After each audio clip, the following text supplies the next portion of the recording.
Ils sont là sur le terrain de jeu. Ils préparent l'arrivée de joueurs venus du monde entier à Créon pour y disputer le 23e tournoi d'échecs organisé par l'échiquier local. Une compétition internationale est relevée, plus de 1200 € aux vainqueurs. Elle regroupe près de 150 engagés, russes, roumains, indiens, anglais et espagnols.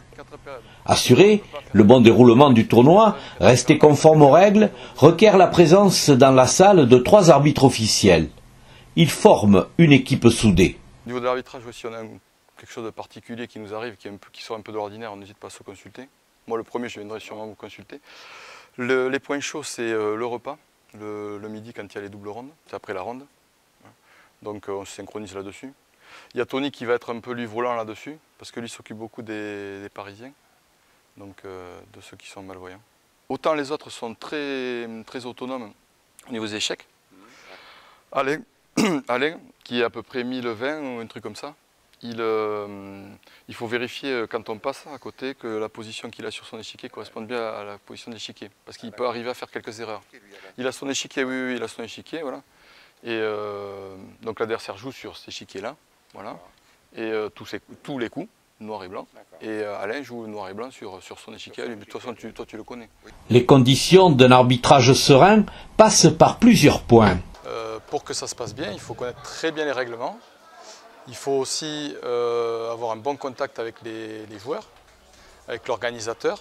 Et s'il y a un litige, bon, mais là, il faut régler ce litige-là professionnellement, de telle manière que le joueur se sente entendu et qu'il comprenne aussi la décision que l'on va prendre. Quelques contestations peuvent surgir.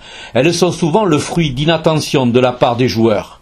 Les différends se règlent avec intelligence. Les joueurs sont quand même très fair-play. Voilà. Généralement, quelqu'un qui a fait une erreur le reconnaît. Et bien sûr, quand un coup est joué, il est inscrit sur chacune des fiches du joueur. Et donc, il y a la trace quand même de l'écrit. Après, il peut toujours y avoir un joueur discourtois qui refuse d'admettre son erreur. Mais après, quand on le met un peu devant le fait accompli, en général, bon, il reconnaît qu'il a fait une erreur.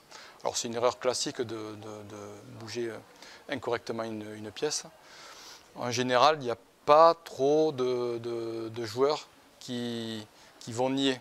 Ils vont plutôt s'en vouloir, mettre un peu de temps pour vraiment dire ce qui s'est passé parce qu'ils s'en veulent.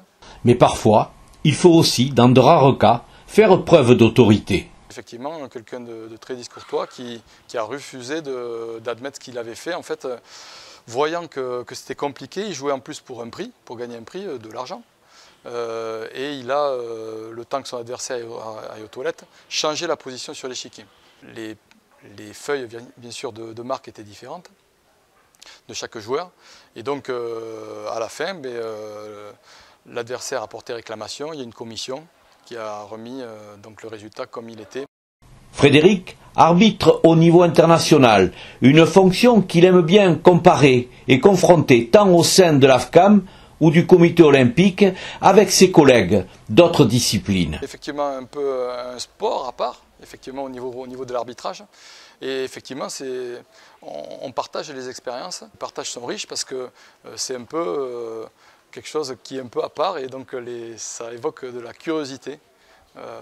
Et aussi, nous, là je mets en avant le fair play, on se rend compte qu'il y a des sports où il y a des mauvaises habitudes qui sont prises par les joueurs de contester, voilà, ou de s'énerver un peu trop.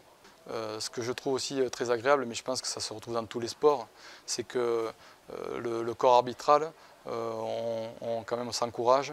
Là il y a un collègue arbitre qui est venu faire un stage pour progresser encore. Et c'est vrai que la richesse aussi, c'est le partage. C'est le partage que l'on a avec les autres arbitres. Les joueurs aussi, voilà l'explication de règles. C'est ce que je trouve très agréable, de faire partir d'un corps arbitral, peu importe le sport, je pense.